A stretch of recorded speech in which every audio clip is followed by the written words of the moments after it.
Assalamualaikum warahmatullahi wabarakatuh.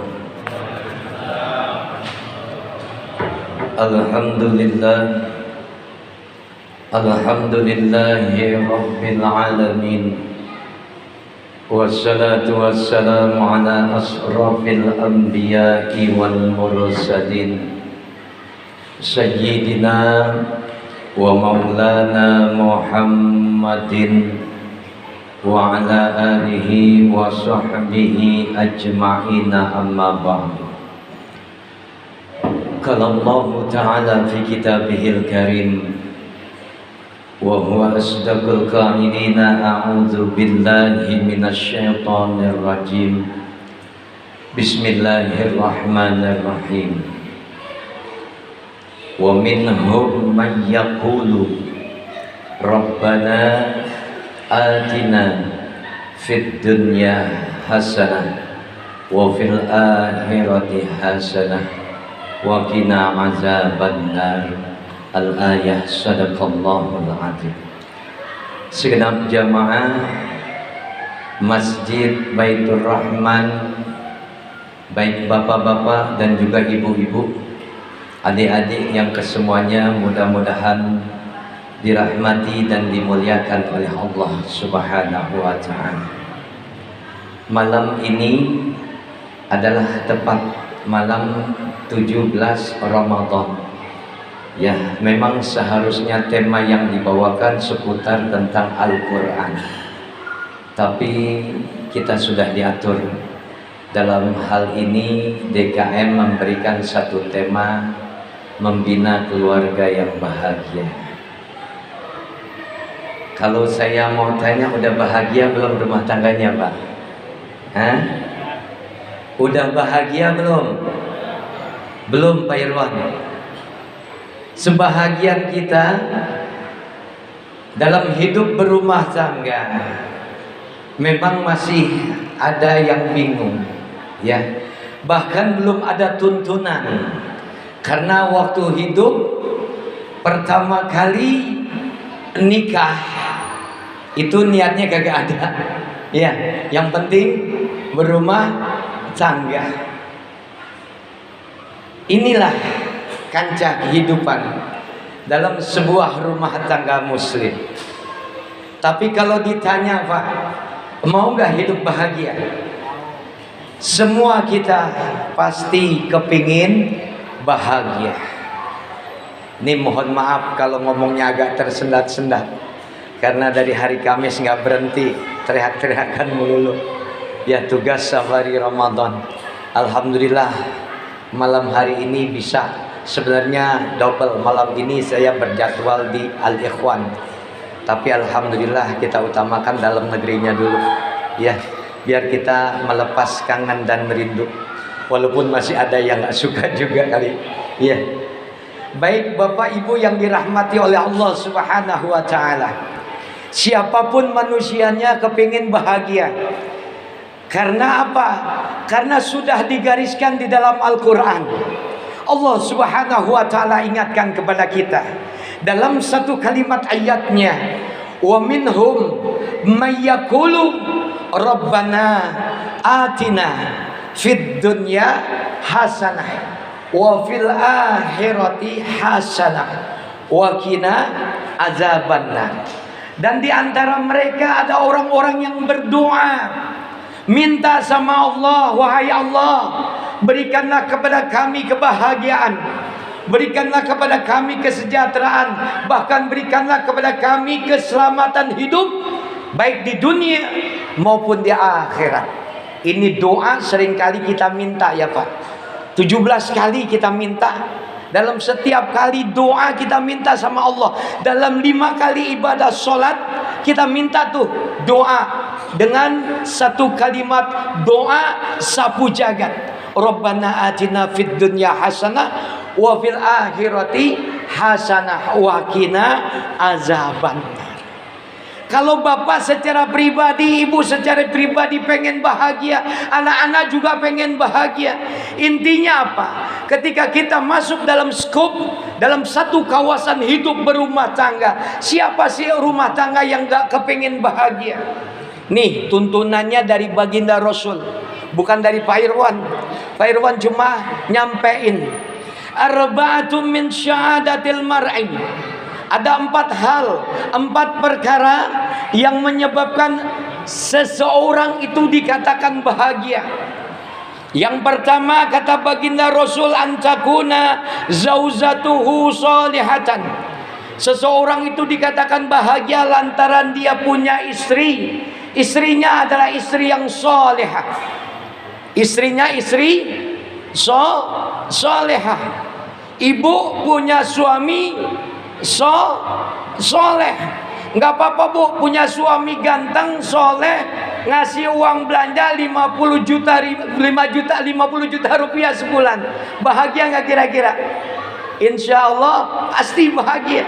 Ya, antakuna zauzatuhu solihatan.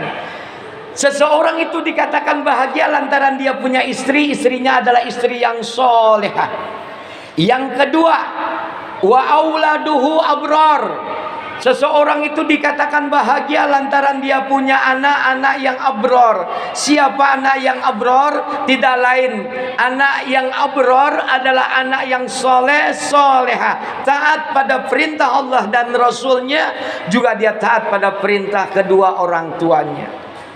Dan yang ketiga, seseorang itu dikatakan bahagia kata baginda Rasul, wa ausatuhu fis salihin.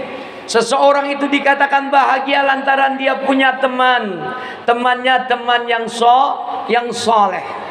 Dan yang keempat kata baginda Rasul, antakuna rizquhu fi baladihi. Seseorang itu dikatakan bahagia lantaran dia punya rezeki, rezekinya ada di dalam negerinya sendiri.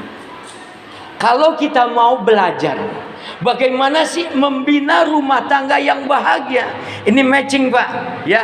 Kalau bapak pengen bahagia, ibu juga pasti di rumah pengen bahagia. Bahkan anak-anak di rumah juga pengen bahagia. Ini tuntunan dari baginda Rasul. Yang pertama, kalau dilihat dari kebahagiaan itu muncul, yang pertama dari istri yang soleha. Kita lihat apakah istri kita di rumah sudah menjadi istri yang soleha. Siapa istri yang soleha? Istri yang soleha adalah mereka para istri yang mereka taat, patuh pada perintah Allah dan Rasulnya, dan dia juga patuh pada perintah suaminya. Ya, lihat dan perlu dicatat bagaimana baginda Rasul mengajarkan sebuah pembinaan. Dalam rumah tangga semua kita pengen bahagia. Bapak pengen bahagia, istri juga di rumah pengen bahagia, anak-anak juga pengen bahagia. Ibu kalau jadi istri, ada perintah dari suami.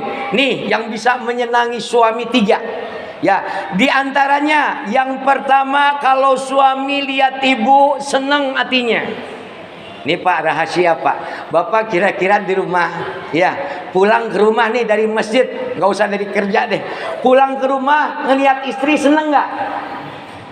Jangan nyengir. Ini nyengir tapi mikir. Ya, seneng nggak kalau ngelihat istri? Pulang dari luar ke rumah ngelihat istri seneng nggak?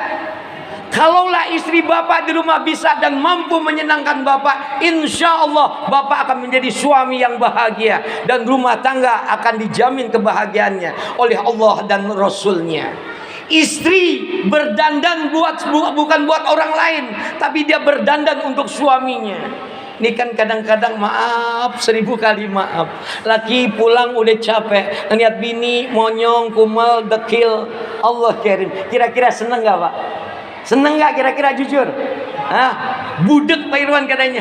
Allah karim. Senangkan suami, bahagian daripada ibadah kepada Allah Subhanahu wa taala. Kalau bapak senangkan istri, caranya bagaimana Pak? Istri kadang-kadang di rumah suka marah-marah, kadang-kadang ngomongnya ngelantur. Iya, jangan diruqyah Pak, kasihan. Kasih rupiah, insya Allah bahagia. Berhenti ngomelnya, ya Bu. Ya, Istri yang soleha, dia taat pada perintah suaminya. Yang pertama, kalau dia lihat sama suaminya, tuh istri senang, bikin senang lakinya.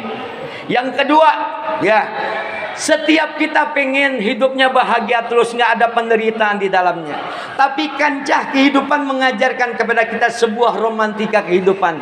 Kadang senang, kadang kesel, kadang bahagia, kadang duka. Ibarat orang dagang, lakinya dagang di luar, nyari untung. Tiba-tiba hari itu nggak dikasih untung sama Allah, justru malah rugi. Bapak habis dagang, bapak habis kerja, pulang sampai rumah bawa hati yang galau, bawa hati yang kesel, bawa hati yang gundah gulana. Bagaimana sikap istri yang solehah di rumah? Menenangkan hati bapak, seharusnya seperti itu. Sebagaimana Khadijatul Kubra menjumpai baginda Rasul di saat baginda Rasul dalam keadaan dia menerima wahyu. Nggak gampang, Pak. Ya, ada istri yang katanya sehidup semati dalam satu bahagia, dalam satu penderitaan, selalu bersama suami. Suaminya seorang pedagang, pulang dagang rugi.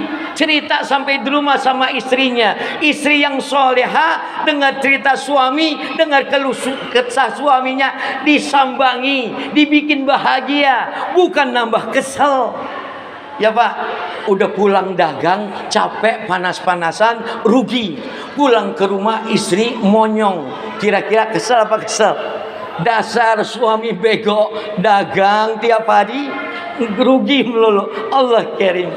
Ini bagaimana ceritanya kalau pengen bahagia kedua-duanya? Seharusnya dalam suka dan duka, dia mampu menenangkan hati suaminya. Inilah yang dikatakan istri yang solehah. Nggak gampang, Pak. Ya, yang ketiga, nasihat apapun bentuknya dari laki, apapun bentuknya dari suami, dia dengerin, dia taatin. Mama hari ini contoh, zamannya Rasul, istriku aku akan perang bersama dengan Rasulullah Shallallahu Alaihi Wasallam. Jangan kamu keluar rumah sebelum aku pulang. Intinya dia ingat pesan pada suaminya. Apa yang dikatakan suaminya? Jangan keluar rumah. Entah kenapa cerita kehidupan memberikan satu dilema dalam cerita rumah tangga. Istri, yaitu orang tuanya sakit. Tiba datang sebuah utusan memberikan kabar kepada sang istri. Ibu, bapak di sana di kampung sedang sakit. Apa kata istri yang soleha? Maaf bapak, saya ada pesan dari suami saya, jangan keluar rumah. Ya sudahlah, titip salam saja sama bapak di kampung sana. Allah karim, ini kalimat kata yang keluar dari seorang istri yang soleha. Dia taat pada perintah suaminya, nggak boleh keluar rumah. Datang lagi utusan memberikan kabar, bapak lagi sakit, udah payah, Senin Kamis. Tolong kami atas nama keluarga besar di sini minta maaf nggak bisa menjenguk bapak. Lagi balik tuh utusan. Sampai singkat cerita, sang bapak di rumah sana meninggal dunia. Kabar pun sampai kepada sang istri. Inna lillahi wa inna ilaihi rajiun. Maaf bapak, berita ini sampai lagi kepada sang istri. Saya nggak bisa keluar rumah karena amanah seorang suami, karena amanah dari suami saya. Allah karim, hal ini disampaikanlah oleh sang utusan tadi kepada baginda Rasulullah sallallahu alaihi wasallam. Wahai Rasul, ada seorang istri yang ketika saat itu orang tuanya sakit sampai dia meninggal dunia, dia nggak berani keluar. Emang kenapa? Kata baginda Rasul, lantaran suaminya memberikan pesan dalam satu bentuk nasihat, nggak boleh keluar rumah. Apa kata baginda Rasul? Allahu Akbar, dia adalah istri yang soleha, dosa orang tuanya diampuni oleh Allah Subhanahu wa taala. Kenapa? Karena dia punya anak perempuan, dan anak perempuannya ketika dia berumah tangga, dia taat pada perintah suaminya. Inilah 3 hal dalam sebuah pembelajaran kita kali ini. Karena kita dibatasi oleh waktu, mohon maaf, untuk pembahasan selanjutnya tinggal diatur aja di KM. Ya mudah-mudahan kita semuanya diberikan kebahagiaan oleh Allah Subhanahu wa taala. Sebagai seorang suami kita bahagia, istri di rumah kita semuanya juga bahagia, dan anak-anak kita bahagia. Mudah-mudahan rumah tangga kita semuanya sakinah, mawaddah, warahmah. Al-Fatihah. A'udzu billahi minasyaitonir rajim. Bismillahirrahmanirrahim. Alhamdulillahi rabbil alamin arrahmanir rahim maliki yaumiddin iyyaka na'budu wa iyyaka nasta'in ihdinas siratal mustaqim siratal ladzina an'amta 'alaihim ghairil maghdubi 'alaihim waladdallin amin. Kurang lebihnya mohon maaf. Assalamualaikum warahmatullahi wabarakatuh. Sallu sunatan tarwihi adrakumullah.